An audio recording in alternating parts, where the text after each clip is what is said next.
Good evening friends. మనము అంజీ మోరా 7 YouTube study ఛానల్కి స్వాగతం. నేను మీ అంజీని.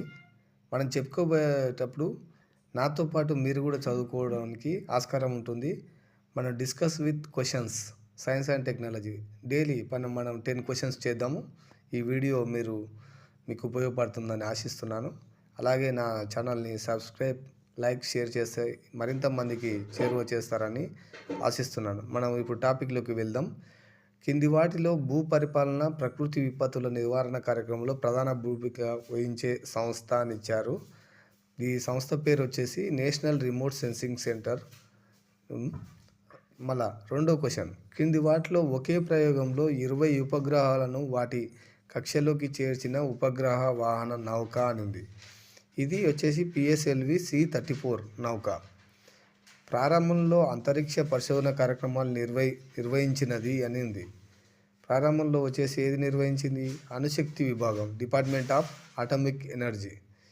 IRS శ్రేణిలోని ఉపగ్రహాలను ప్రయోగించే ముఖ్య ఉద్దేశం వచ్చేసింది రిమోట్ సెన్సింగ్.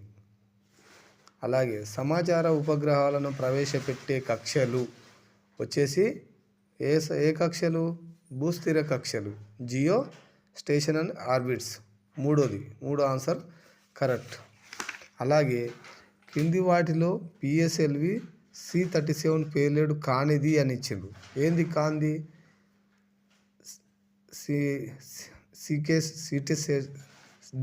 డి ఆన్సర్ కానిది అన్నట్టు.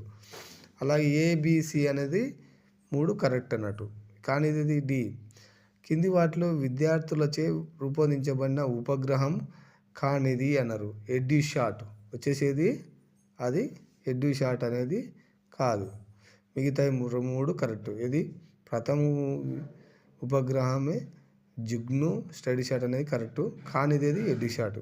కింది వాటిలో ఏ ఉపగ్రహ స్థానాన్ని SCAT-1తో భర్తీ చేయబడ్డది అన్నారు. ఏదది? వచ్చేసి సి, OceanSat-2 అనేది భర్తీ చేశారు. కింది వాటిలో స్వదేశీ తయారీ క్రయోజెనిక్ ఇంజన్ని వాడబడిన ప్రయోగం అని అంటే డి, GSLV D3. కింది వాటిలో చంద్రయాన్-1 పేలోడ్ కానిది అన్నారు. ఏంది అది? Lyman alpha ప్రోటోమీటర్.